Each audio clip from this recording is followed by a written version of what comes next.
Welcome to OsteoWarriors, where OsteoWarriors in treatment and recent survivors spill the tea on all things osteosarcoma and cancer from adolescent/young adult patient perspective. Listen in to our honest and personal conversations about our osteo experiences, stories, and who knows what else. This podcast discusses all aspects of young adult cancer experience in conversational format. Audience discretion is advised. Like and follow MIB agents on social media for all the intel. As you all know, it's September, which is Childhood Cancer Awareness Month, which means that we are officially in Gold Bow season. MIB Agents launches a Gold Bow campaign every September to raise money and awareness for childhood cancer funding and research. I actually have one of the bows right here to show everyone. We have a couple junior advisory board members who are bow agents, which means that you can go through them if you're within their communities. You can buy it through them, or you can go to our website, find the link, and go ahead and donate. It's a $25 donation per bow, and it just shows support to all the kids that are currently going through cancer, and they're really cute too.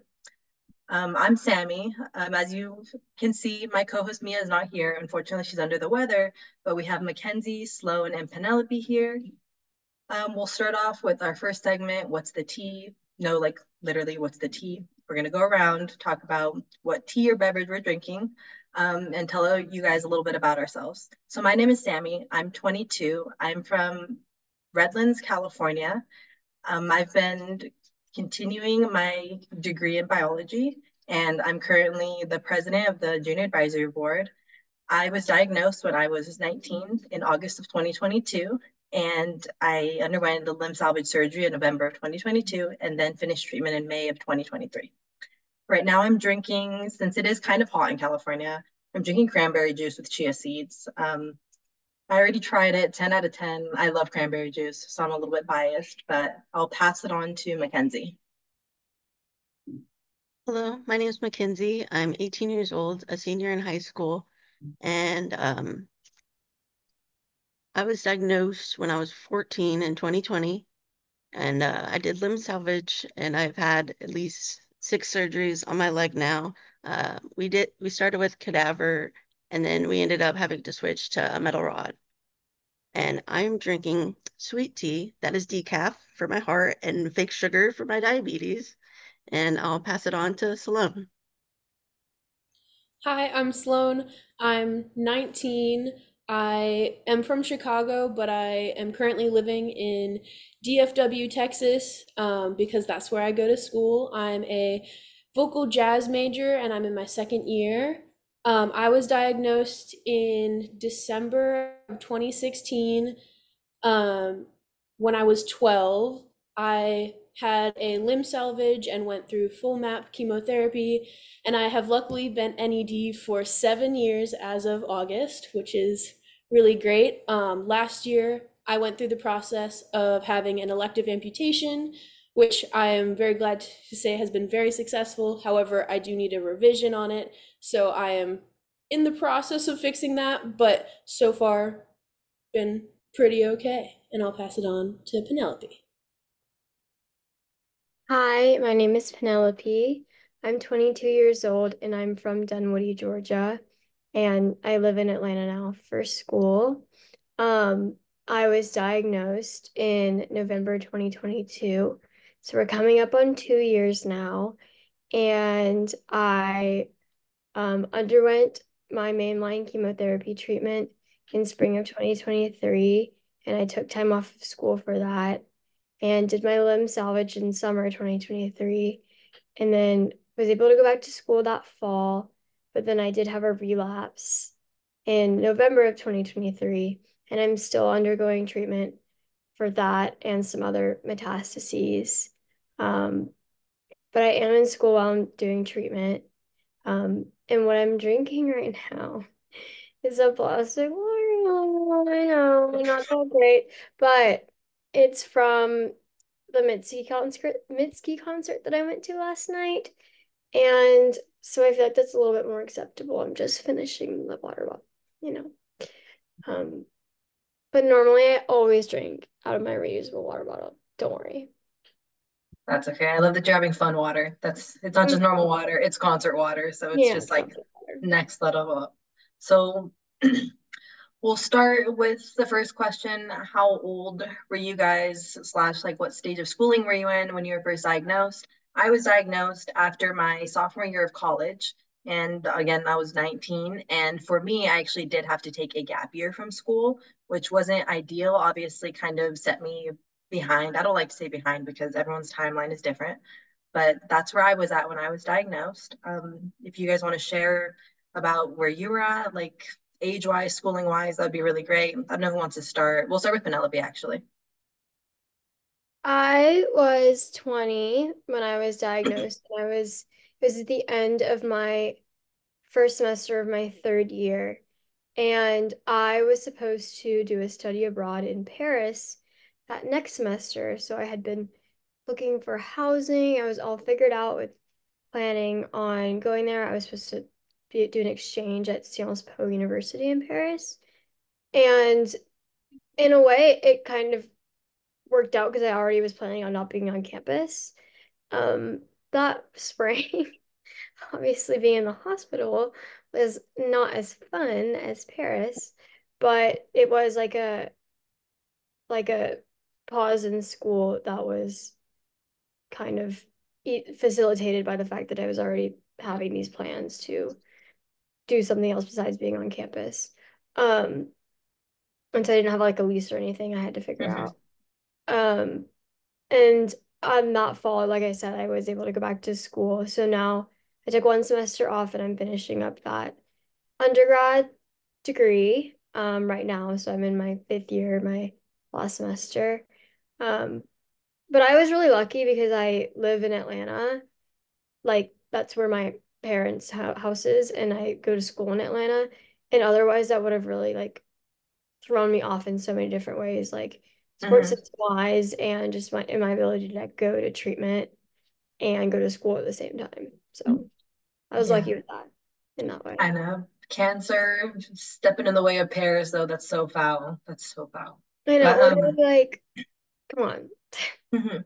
On top of that question too, were you guys involved in any like extracurriculars outside of school that also were like affected by cancer, I guess? I don't know if Penelope, you want to answer that before we pass it on. Like, were you doing anything outside of just school that also was affected by your diagnosis?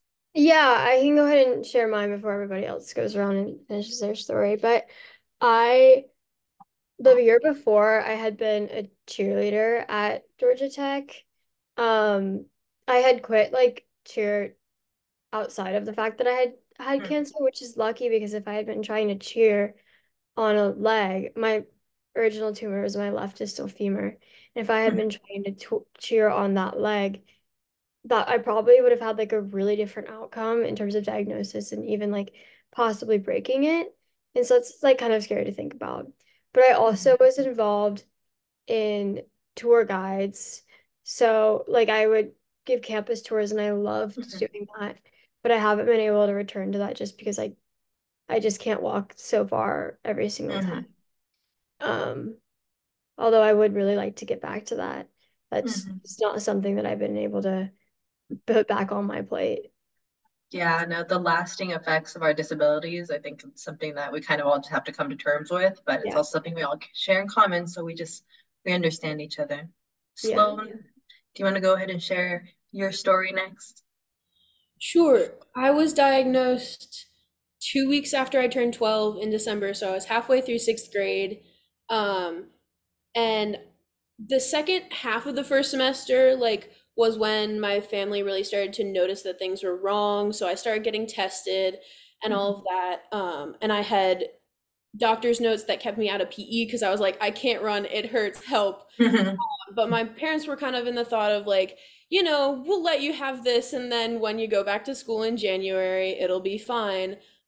That was not the case. I got diagnosed December 23rd, and so I told all of my teachers right before school started, I was like, hey, I'm gonna be in a wheelchair. I'm not gonna have any hair.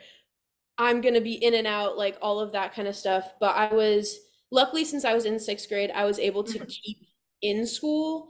Um, my treatment was also scheduled for weekends. So Mhm. I was able to keep some amount of normalcy. I wouldn't call Mhm. it normal because I was barely in class, but one of the I was in two extracurriculars. One was outside of school, which was baseball. I was an avid baseball player growing up. By the time I was 12, I was on a 14U travel baseball team with all boys. So they were 2 years older than me, and also I was the only girl in the league. And I never got to play a single game on the team because we were in the middle of conditioning when I was diagnosed. And that Mm-hmm. was a huge jump for me because I had been active my entire life, had played about a million sports, and then all of a sudden I couldn't walk. That Mm-hmm. was hard for me to deal with, but it also helped me lean more into my other extracurricular, which was the concert choir at my middle school. I was in like the audition based choir that would meet outside of class times. So every Friday morning, I would go to school at like 7:30. I Mm-hmm. can't remember the exact time, and I would rehearse. And then before going to any of my classes, I would leave and go to the hospital for chemo. And apparently, no one but my teachers knew that I would do this because I was like, yeah, I would never go to school on Fridays. And apparently, no one noticed that I went missing, which I always thought was really interesting that Mm-hmm. they just didn't notice the one person in a wheelchair wasn't there. But besides that, I didn't have a whole lot of other extracurriculars that I was active in. One of the things that I really liked that my school did was instead of PE, instead of just watching people do PE, I was able to Mm-hmm. participate in school, like the arts classes Mm-hmm. more. So I just took the same drama class over and over and over again and essentially was a TA. And then my second year, my seventh grade year, I was a TA teaching the sixth graders how to play violin and all of that. So I feel like I didn't miss out too much just because of how young I was and the fact that I Mm-hmm. didn't have that academic strain. Mm-hmm. However, when I went through the process of getting my amputation, I did take a full gap year. It initially was only supposed to be a semester, but then my amputation took longer to attain than we had planned because my surgeons would not amputate my leg without a Mm-hmm. bunch of testing. Mm-hmm. So I ended up just starting a year later, but that didn't really change any of my trajectory or who I'm with because I graduated high school a year early. So it all kind of just evened out. Mm-hmm. Yeah. That's really good. Good for you. Like, I think it must be really difficult to be diagnosed at such a young age. And then also the fact that your classmates sometimes didn't notice. I mean, I remember being in sixth grade and being so oblivious to everything going on around me. So it probably wasn't personal, but to you, it was probably like, oh, you're not gonna notice the girl in the wheelchair is gone, you know? And then what you were saying that you're really active as like a child and stuff, I've heard, I think a lot of people who are diagnosed with like lower limb osteo have said that they were also very active, and then a tumor popped up. So it's kind of interesting, and I don't know if there's any correlation because I've looked into it, haven't really found anything, but it's kind of interesting to think about how that I always usually happens. Hmm. I always think it's interesting because I started having right knee pain when I was 7, and that's when my doctors think my tumor started growing. Hmm. Um, and when I would like be slow running because my knee hurt, my mom would just scream at me and say, "Sloane, run! You can run faster than that." And then 5 years later, it turns out it was a massive tumor, and Oh my gosh. she feels really Yeah. bad about that. But I think, yeah, there are a lot of sports kids that end up having bone cancer, and it often goes misdiagnosed as like sports injuries or Hmm. growth plate disorders. That's what I was misdiagnosed with, Sever's Hmm. disease, because they're just like, yeah, athletes get bone pain. It's fine. Hmm. Especially since you were so young too, at that age, like you're still growing and such, so they probably did put it off even more because of your age. So, I think they definitely did. yeah. All right, Mackenzie, you can go ahead and share your story with us next. I was 14 when I was diagnosed in 2020, so it was very COVID-y. Everybody was online for school, and then we were just getting back into like hybrid learning where you could go back into school. And I did orchestra and cross country, so those were the only 2 classes I went back for, and I did the rest of my classes online. So I wasn't really missing out on much besides those things whenever I left. It was at the end of sports season anyway, so and we actually, like you guys were talking about, we thought it was a sports injury at first, just because it was right off of the sports season. Maybe something could have happened, even though we didn't remember like an incident happening. Mm-hmm. And yeah, so we thought it was a sports injury. Obviously, it was not. I um, know they're so wrong, huh? They're so wrong. Yeah, I've been doing online school ever since, and it's been really good for me. The few things I did do to like help throughout just staying in school, whenever we did chemo and I was in treatment, we cut back on my classes to just main classes like math, science, history. So I wouldn't have as heavy as a workload. And because it was online, I wasn't like missing attendance in Mm-hmm. class. So I didn't have to go to the school. I just had to have a computer with me, which was really nice. And I had to do that again for my heart stuff. We cut down on classes, and I ended up getting a 504 plan to get extended time because I had missed 6 weeks of school Mm-hmm. essentially, and I just needed to catch up. And those deadlines had already passed, so they extended those deadlines for me, which was really nice. It's really nice when schools are understanding and accommodate you because obviously like you feel bad like hey, like I need more time with this. But when they understand and they make you feel like it's like, because it's not our fault at the end of the day, when they Yeah. understand and they give you those extensions and such, it's actually really nice. Um, I was a Division 1 runner before I was diagnosed. And it was the same thing. Like they told me I probably had really bad shin splints. I get Snapchat memories from when I used to go into the trainer's room like almost like a year before I was diagnosed, a little over a year, where I would get ice and then I would get like the electrotherapy on my shin, like directly on the tumor because we didn't know what it was. And then fast forward, they found it in MRI. And it was kind of similar to what Sloane was saying. I would go with my family to take our dogs on a walk, and I was a runner, so I should be able to walk, right? And I would go for like maybe just down the street, and I would be like, yeah, no, I need to go home. And then my mom was like, there's no way, like you're just being lazy. And then we went to Las Vegas and we tried to walk the strip, and I was complaining the whole time. And then immediately after that, like a month later, is when I was diagnosed, and I was like, everyone owes me an apology because it wasn't my Yeah, fault. I told you I I couldn't get walk. that. Like, Whenever I but would did orchestra, I went in the mornings for like 90 minutes and we would sit down and my leg would be bent 90 degrees. And but at the end of those 90 minutes, I tried to stand up and I couldn't straighten out my leg at all. And I'd be complaining to my friends about it every single day I had to go. And eventually it was like, well, I was complaining for a reason. yeah, well, this is what it was, guys. I wasn't lying. Yep. Yeah, with my tour guiding, I like remember my tours would be, I think they were Friday mornings, and like there was one, and I like went to it, and like there happened to be, if somebody extra comes in or something, or there's not like enough people to do the tour, then some tour guides could go home. And I was like, can I like please like people, because so people be like, I have a test I need to study for, can I go home? Like I have this I need to study for, can I go home? And then I was like, I'm having a really mysterious leg pain. Can I please go home? And then I was diagnosed like really soon after that. And then I also remember I'm in a sorority, or I was in a sorority, and we had like a yoga event, and then one of my friends was like in charge of the yoga event, and she's really scared people weren't gonna come because it was with another sorority. And then she's like, everybody please, please, please come. And I'm like I might not go because I have this mysterious leg pain. But I ended up going, and I guess it was like fine in that moment, but not in the long run.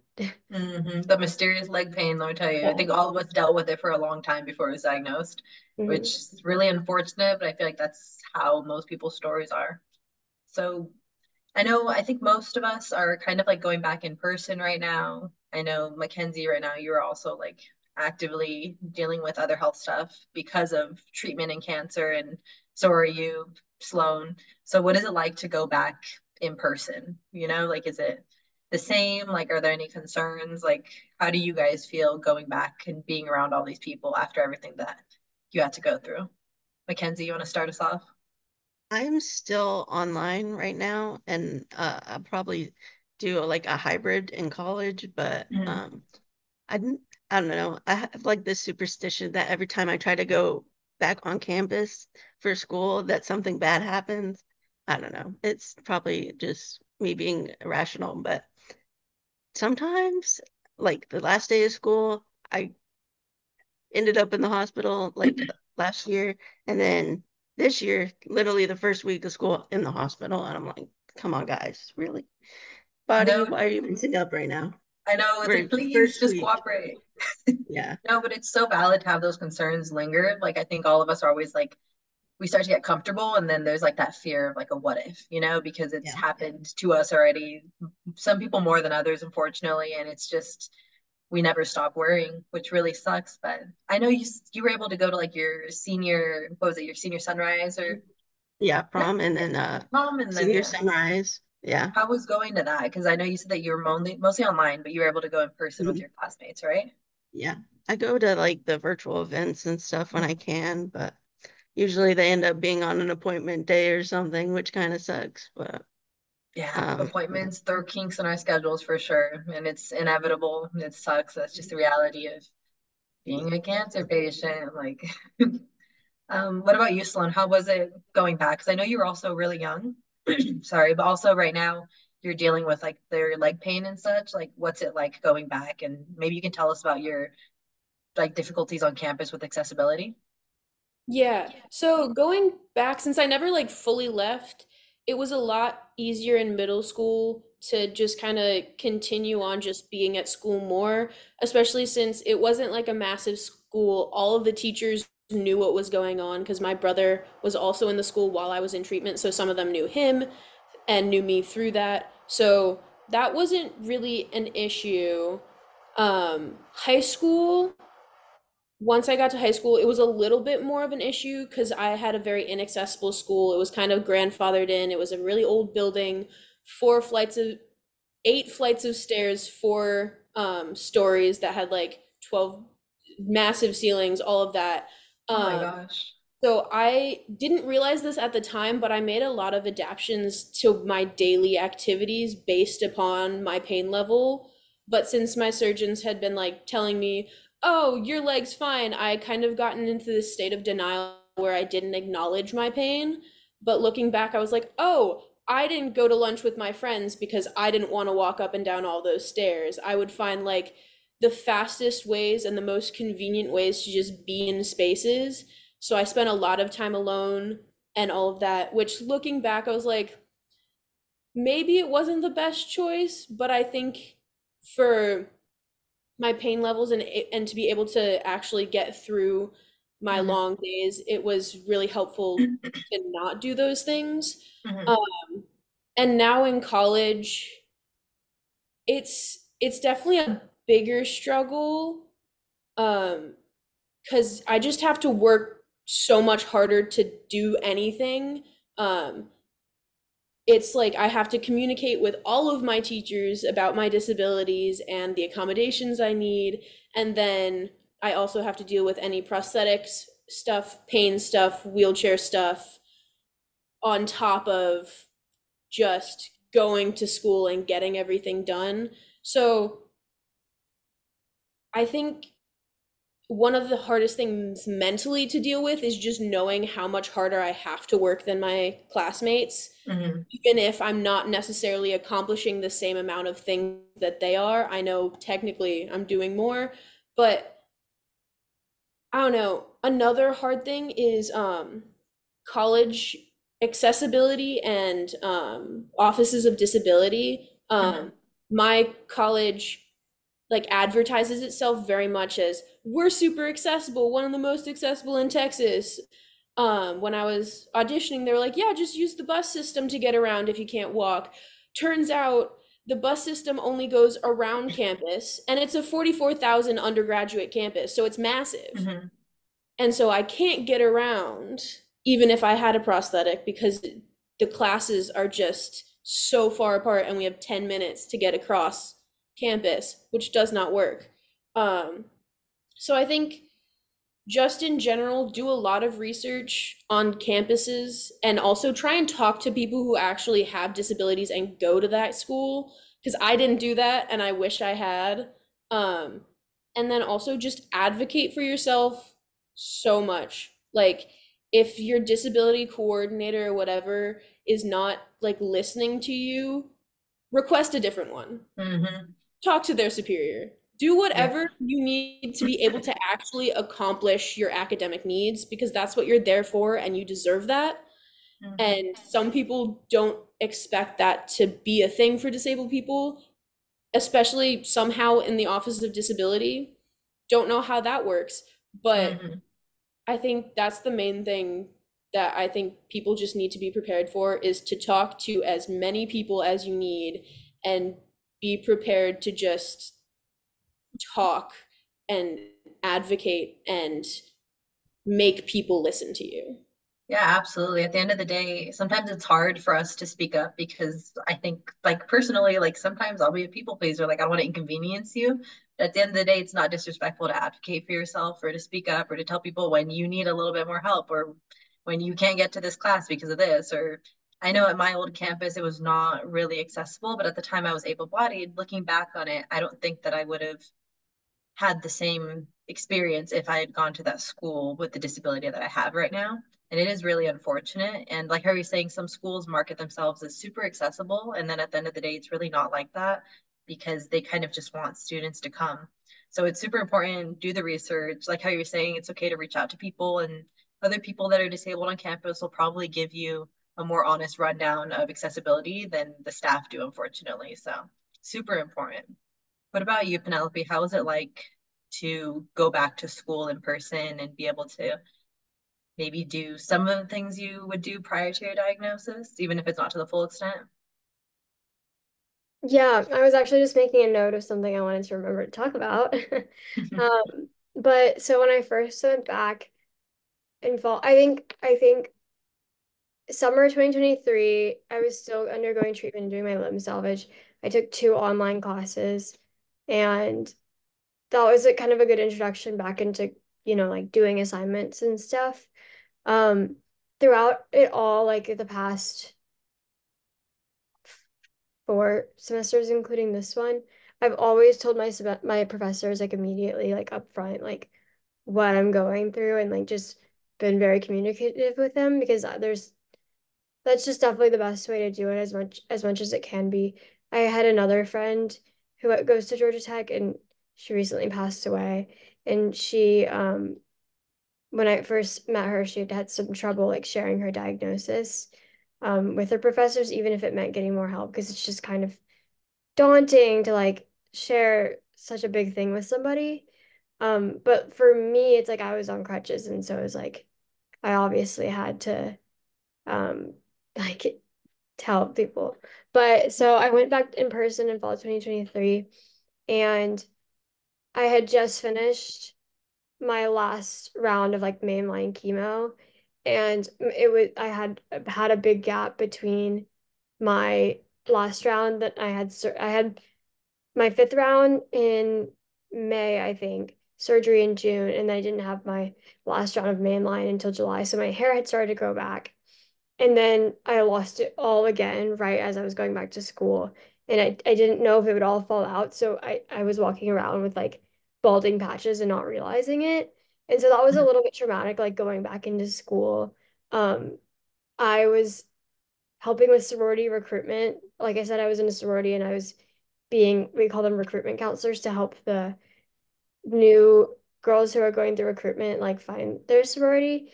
And so I Nice. was doing that. I was like bald. I was wearing a baseball cap, and I was walking around on a crutch. And so I just told the girls in my group that I was helping go through recruitment, like I just told them straight up I have cancer, like this is what I'm dealing with. And so like socially like wasn't a problem. But for that first semester, I would go to PT a lot. Um, and just walk around with my crutch on campus. So something that was like interesting with that is like at my school, I go to Georgia Tech for jackets. Um, um, so I had a parking pass, a campus parking pass, which you have to pay $400 to get. So Mhm. $400 a semester or $800 a year. And so I had paid that to get a parking pass, but my apartment was like 2 blocks away from the parking deck where I could park my car. So I'd have to like struggle up the hill to get to my parking spot, which was frustrating, but it was like more or less okay. Um, but the reason why I had to do that instead of parking in like my apartment parking deck, one, it was cheaper, but two, you don't get handicap access to parking um, unless you have paid that GT parking pass. So now this year, I'm not living in a place where there's a GT parking lot close by. I have parking at my house. So I didn't want to buy the GT parking permit for $400 when I'm not going to use it that much. So I'm just kind of Mm-hmm. like squeezing into handicap spots, like hoping I don't get a ticket. And one thing that's really frustrating is that the building where I take classes is kind of a little bit like on the outskirts of campus. So luckily there is a parking lot right there. Mm-hmm. But there's some handicap like parking passes at the top of the building. And the like so if you're going in on the first floor, that's great. And then there's an elevator to get to the first 3 floors. But one of the main classrooms is in the basement floor. And there's no elevator to get from the first floor to the basement floor. And there's no handicap parking spots outside like of the door to get into that classroom on the basement floor. So like in the past I just parked where I could get a spot, but there was never a guarantee I could get a spot. And now Mm-hmm. I'm just like having to like struggle down the stairs a little bit, like with my backpack and stuff to get to that class because there is no elevator. That's something I would like. This is another note on like standing up for yourself and like being your own advocate. Like I've wanted, like I am in so many ways, but like doing it for something that needs concrete physical change and infrastructure, I don't even Mm-hmm. know where to start with that. And I'm honestly just trying to get through like my day. Like I'm just trying to get through like my responsibilities and stuff. So like I I feel like trying to be that person, like taking on a project for the good of all handicapped students in that go to my school and are in my major, like Mm-hmm. would be great. But it's kind of daunting to me because like I'm just trying to get to class, you know? Mm-hmm. So that's like Yeah. been like something in the back of my mind that I think about doing all the time, but like I just low-key don't even know like who to email is to start with that. And I just feel like change like that is like so hard to implement as an Mm-hmm. individual. No, But absolutely. Mm-hmm. yeah, but other than that, I think it has been like coming back to school, like it has, especially this year, because when I went back last year, I was not officially NED, but I was like done with mainline treatment. I had to go get a lung surgery in September. So I was Mm-hmm. gone for a week for that. And then when I came back, I was still healing. And then I found out last November I had relapsed. So I've never like really had a normal school year back. Um, so I would go on, so I've been on oral growth stopping agents, TKIs, since then. And since that November when I relapsed. And it's just like kind of hard being back and not being able to like just not physically being able to socialize. And I think I've noticed that a lot more. Um, this year I'm just like much more tired and like my friends will want to go out to bars and stuff. And I just like so far this year in the past like 3 weeks or so, I just have not really had the energy. Um, Mm-hmm. yeah, and then now like I live further away from a lot of social things, and so like getting to those things is like harder, but Mm-hmm. like I feel like I make it work, but like my close friends they like know like the struggle that I'm having, and so they're like very understanding of that. But yeah, it's just sometimes I'll just need to take a nap immediately and like I can't even keep my eyes open because I'm just so tired. So like socially that does really affect a lot. It's like someone was saying, it's like I don't even want to go to some things, not because I am realizing it's because I'm in pain or something. It's just like Mm-hmm. the effort just makes me not even want to do it. So it's almost sadder in a way Mm-hmm. because it's not like I want to do it and can't. It's like I feel like in some ways I've like changed like and I don't even want to do those things anymore. So I don't even feel, it's not like I have FOMO, even though I do a little bit, but that's not the main thing. It's more just like I just want to stay in. But Yeah. in some You ways, I know, think it's okay because being in like my fifth year and stuff, it is more normal to like not want to be as like social butterfly meeting new people all the time. Like mhm, I do just like want to hang out with my friends that I already have. Like, mhm. and I think a lot of other people, not because they have cancer, just because of where we are, like are in that mindset. And so I do think that does strengthen the friendships and bonds that I already have. It's just like I would much rather like there's this bar in Atlanta and you can go and play games like at the bar and like do skee ball and stuff and like it's fun, but it's like I would rather just do that at my house, like at home with my Mhm. close friends if I'm already just Mhm. gonna be doing that at that bar. No, Like it's true. I yeah, also think that everything that we went through, like, I feel like it ages us, like I feel a lot older than I am because I'm like, do I want to go out? Because my body's tired, like it's just, right. it's like, and it's actually interesting that you bring up FOMO because it's the next thing we're going to talk about. Like, Hmm. when you guys were initially diagnosed and pulled from everything and going through treatment and such, was there any FOMO? I remember I used to have a lot of FOMO. I mean, I was watching my classmates go on to their junior year, and there were a lot of activities in preparation for the senior year. There's fundraisers, there's a lot of really like cool things that our school would do. And I remember being in the hospital and I would look at people's stories and be like, dang, like I wish I was there. FOMO was so real. But then once I was out of treatment, like Penelope was saying, um, sometimes you just don't want to do things anymore, and it's not a bad thing. I think it's just everything that we've been through. It's so valid, but the FOMO is real. So, have you guys ever felt that because not being able to participate in certain activities? Like, do any specific stories come to mind for you guys? I definitely had it with like for sports. Like I miss my sports a lot, but I think of like be like right now. I used to do track, and thinking about running right now just does not sound fun to me. Mm-hmm. But I don't think I had a lot of FOMO with like school events. Like I didn't even really want to go to prom, but my mom was like, "You got to go to at least once."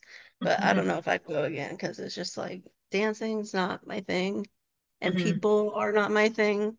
So I'd rather just stay at home and watch a movie for sure. That's so true. I mean, I missed out on prom because of COVID, and then I had got cancer right afterwards. So the FOMO was just continuing. Like, did I want to go to the events? Probably not. But would it have been nice to have the option? Absolutely. Like, I really wish that would have been. Or like how you were saying, Mackenzie, I was also a runner. Sometimes, like, I'm like, dang, it would be nice to run. Not that I want to, but it would be nice, like to have the option. What about you, Sloane? Sometimes I have like dreams. Sorry, I just want to No, say no, go sometimes I ahead. have like dreams in which I'm running and then I wake up and like realize that that's not real and I can never do that.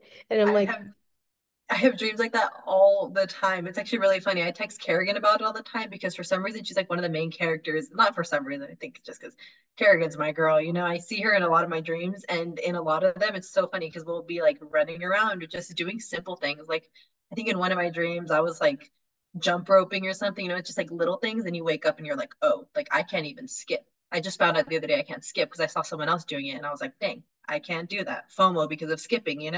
But the dreams are so real. I have those, and then I wake up and I'm like, dang, that I sucks. definitely have dreams like that too, but mine, I realize in the dream, I'm like, wait, I can't do that. Like I'm running or something, and be like, no, that's not possible for me. You don't even let yourself be delusional in your dreams. Reality checking yourself like while you're sleeping. What about you, Sloan? Do you have any like instances where you felt FOMO because of cancer? Yeah, I think when I was in treatment, I was in the choir and I was like getting more into singing since I knew sports were no longer an option. And I had this one concert and I had like a solo piece where it was just me and an accompanist, and we were gonna sing Clouds by Zach. I was gonna sing Clouds by Zach Sobiek, which is, an osteo Mhm. related song. And I was Mhm. really excited for it. And then like I was too sick. I couldn't do it. And it was already on the programs, and like people sent me pictures of like the program. They're like, "See, you're still here." And I was like, "But I'm not." This is actually making me feel worse Mhm. because I was just like, now it's just proving to me that I had something to do and I can't. And then I also went back to summer camp like after chemo and all of that. and it was like the summer camp I went to as a kid, and it was still a lot of fun, but I just always realized I couldn't participate in like most of the games. I had like, instead of being super close with all of the campers, I was close with the counselors who would kind of chaperone me while I couldn't play the games with the other kids, which was fine, but I think it just really made me conscious of how different I was. Um, and now I think I'm just so used to it, it doesn't really phase me as much, especially since I go in with the expectation that I can't, which probably isn't a good thing. But I don't know. I feel like as I've had time to accept it, it's gotten easier, but it doesn't mean it's good. Hmm. No, that's so fair. I think it's little things, or some people, or sometimes they'll try to make you feel included, and in doing so you kind of feel more excluded or distanced, like, oh, I'm not there, but the thought is there, like people most of the time they have good intentions, but sometimes it just sits with us kind of like, oh, like, yeah. I think the next thing we can talk about is if there are any newly diagnosed osteo students whose diagnosis might also affect their schooling or participation in activities and such that they are participating in. What advice do you guys have for them? Like, do you have anything specific that you'd like them to hear or say, or something that you wish someone would have told you? Speak to your school counselors and just speak with them about maybe a 504 plan or whatever your state does, and just to see where you can get help if you really need it, because I know there's going to be a lot of appointments, a lot of days you're not feeling well, and you might not be able to do your schoolwork. And so you might just need extra time. You might need one-on-one with your teachers. So just speak Mhm. with them. Yeah, Yeah, I think sometimes people are embarrassed to ask for help and stuff, and you really shouldn't be. There's nothing embarrassing about speaking up for yourself and being transparent with your teachers, especially because most of the time they're going to have your back and they're going to try to facilitate things for you. What were you saying, Penelope? I was just gonna agree with that. Like, ask for help.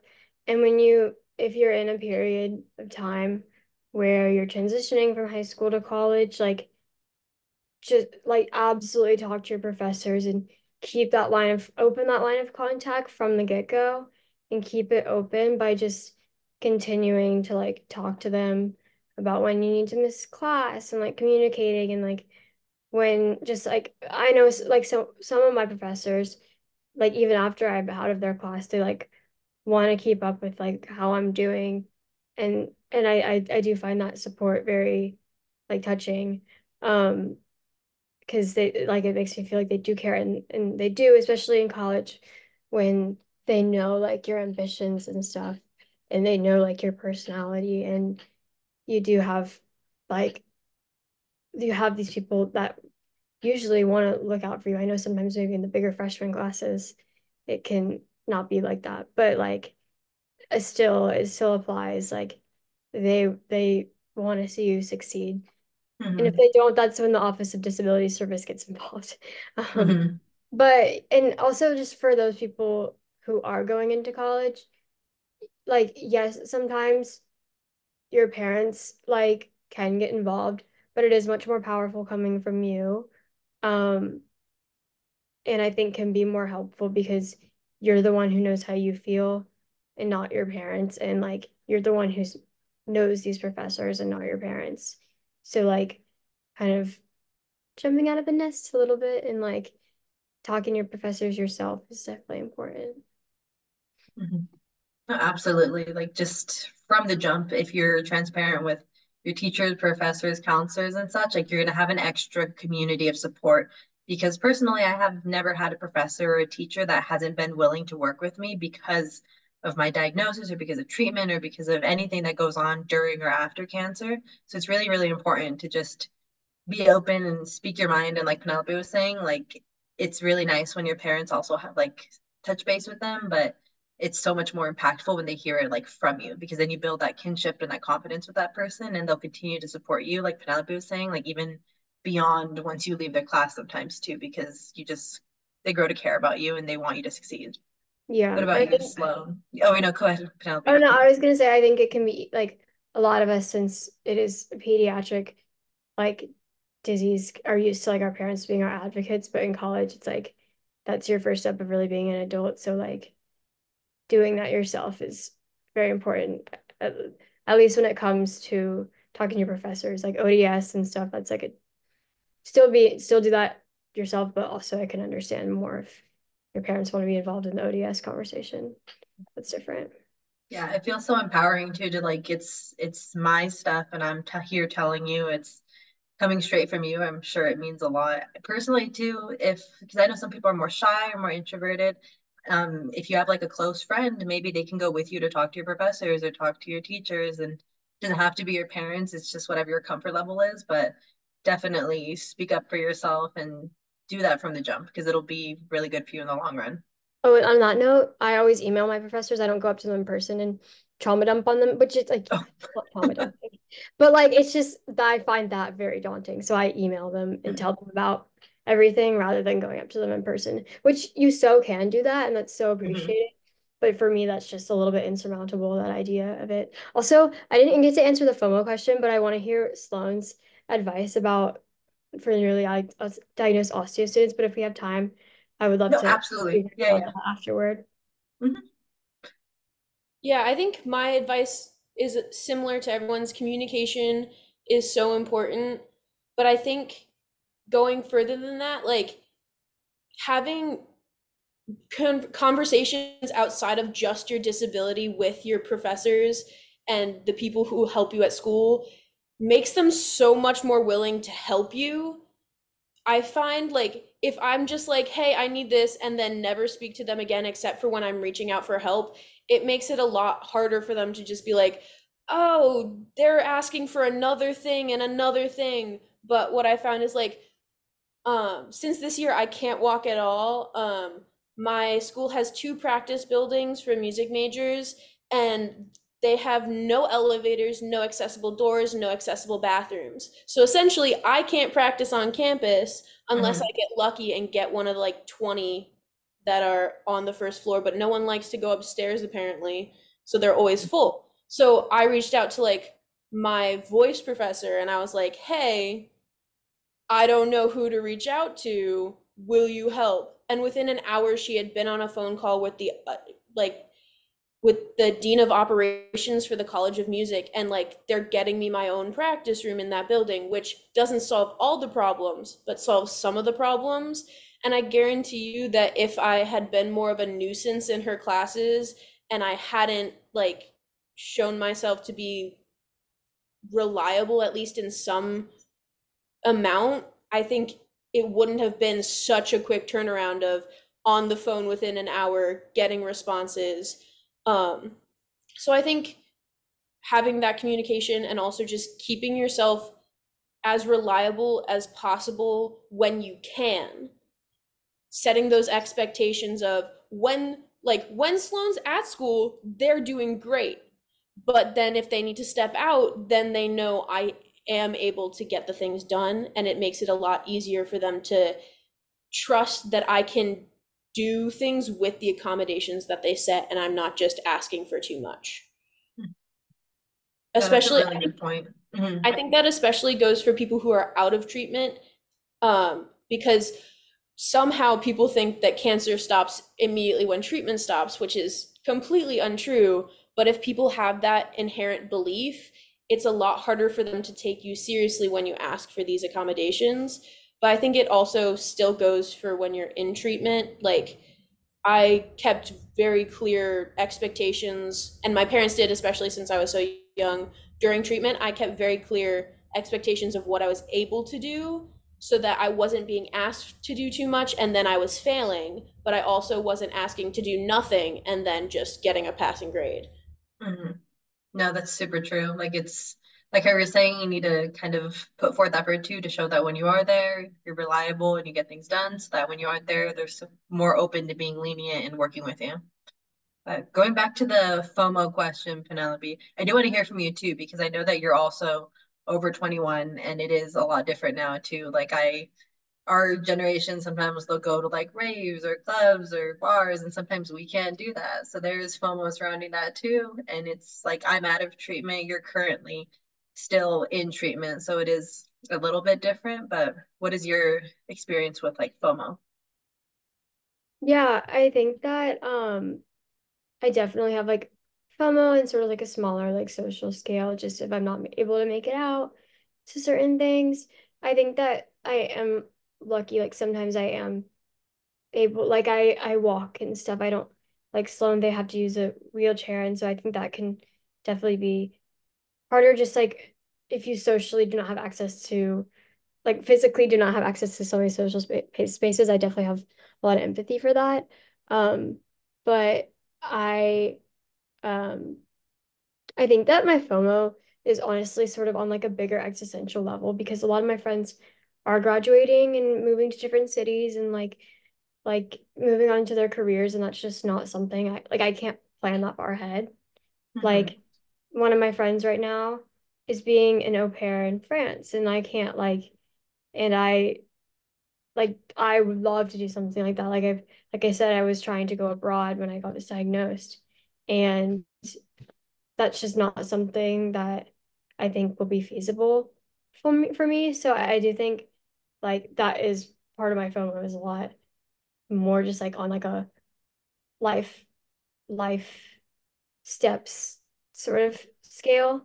Um, so that is something like that we have to deal with Mm-hmm. too, especially those of us still in treatment, and just those of us, like Sloan was saying, that they had to get a bunch of procedures, so they don't even know like when they can be done with that. So it's like those, just being in a transition period for me of like being done with college soon, but just not knowing what my life is going to look like. Obviously, it sucks because like the question is, oh, like what are you doing after graduation? Like, bitch, I'm Mm-hmm. trying to live. What are your plans? Surviving, actually. That's like the Survival. basis of it. Yeah. Yeah. Um, No. Mhm. so that's not a fun question. I usually, but it also is kind of sad because sometimes I'll like answer with what I like would want to do, but like I'm probably not going to do that, at least not right after graduation. So Mhm. yeah, it's No, an really interesting space to be in. it's true. That's another form of FOMO. It's just like how you're saying, even once we're done, I think most people know that once you're finished with treatment or in treatment, like you still have a lot of follow-ups and you should really try to stay close to wherever you're treated just in case. So even me, like I'm like how you're saying, like we're almost done with college, but afterwards I really don't know what I'm gonna do. Like some of my friends are moving like into LA, some of them are moving out of state to like do these big girl, big boy jobs. And I'm kind of just like, I don't know if I'd be able to venture that far, even if I wanted to, because I need to stay local. So that's another form of FOMO. I'm really glad you brought that up because I think a lot of people don't think about it's not just like the fun part of FOMO, it's also just the planning ahead. Like we don't have that luxury a lot of the time. So I'm really glad you brought that up. Thank you very much. Thank you all for being here, sharing your experiences, being vulnerable. Everything that you share is going to be very impactful for other students who are also trying to balance cancer plus curriculum. Thank you all for tuning in to OsteAo, the osteosarcoma podcast. Be sure to follow MIB agents on social media at the links in the description for all the intel. Thank you, Penelope, Sloane, and Mackenzie for joining us today. I'm your host, Sammy. Hopefully Mia feels better. We'll see you guys all at the next podcast. And that's That's tea. tea.